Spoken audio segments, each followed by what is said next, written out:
একটা গুলি করলে একটা সরে বাকিগুলো লড়ে না, সেই লড়ে না লোকগুলো ছিলাম আমরা মাননীয় স্পিকার, যার কারণে আমাদেরকে তারা ভয় পায়। আমরা এখন বর্তমান সময় ভিডিও দেখতে পাই যে শেখ হাসিনা বাইরে থেকে বলেছিল আমরা এই দলকে ভোট দিতে বললাম আর সেই দল আমাদের সাথে আবার বিশ্বাসঘাতকতা করেছে। আমরা সেই শেখ হাসিনার বক্তব্য শোনার পর আমরা কাউকে আজকে এখানে বলতে শুনে নাই শেখ হাসিনার ওই বক্তব্য সঠিক নয়। এই মানুষ প্রতারিত হয়েছে, বেইমানি করা হয়েছে। আবার যদি গণভোট জুলাই সনদ নিয়ে এই জাতির সাথে প্রতারণা করা হয় তাহলে মূল্য দিতে হবে শুধু নয়, আবার আমাদেরকে 17 বছরের সেই জেল জুলুম নিপীড়ন গুম খুনের জায়গায় আমাদেরকে ফিরে যেতে হবে। আমি মনে করি পরিষ্কার বক্তব্য, গণভোটের প্রতি সমর্থন না জানিয়ে জুলাই সনদকে যদি আজকে ইগনোর করা হয় তাহলে আমাদেরকে কিন্তু আবার সেই গুম খুনের আয়নাঘরের দিকে আমাদেরকে ধাবিত করা হবে।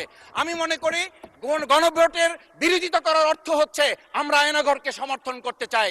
গণভোটের বিরোধিতা করা মানে হচ্ছে 70% মানুষকে আমরা অন্যায্যভাবে তাদেরকে আবার ধিক্কার জানাতে চাই। আমি এখানে স্পষ্ট বলতে চাই, আপনারা যেমন 51% সমর্থন নিয়েছেন, 70% প্রায় জনগণ কিন্তু গণবিপ্লবের গণভোটের পক্ষে তারা রায় দিয়েছে।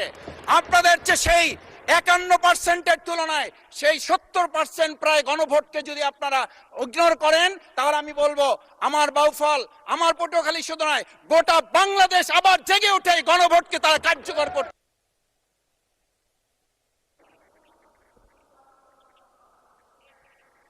ধন্যবাদ, আপনি 1 মিনিট পেয়েছেন।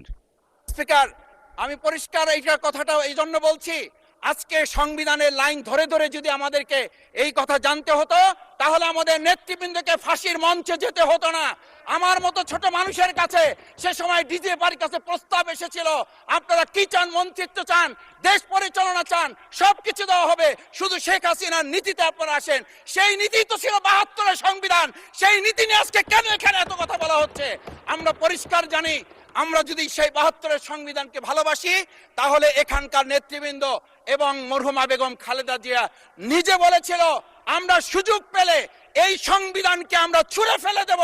সেই সংবিধানের প্রতি আজকে বর্তমান সরকারি দলের কেন এত প্রেম জাগ্রত হয়েছে এটা বাংলাদেশের মানুষের জানার অধিকার আছে।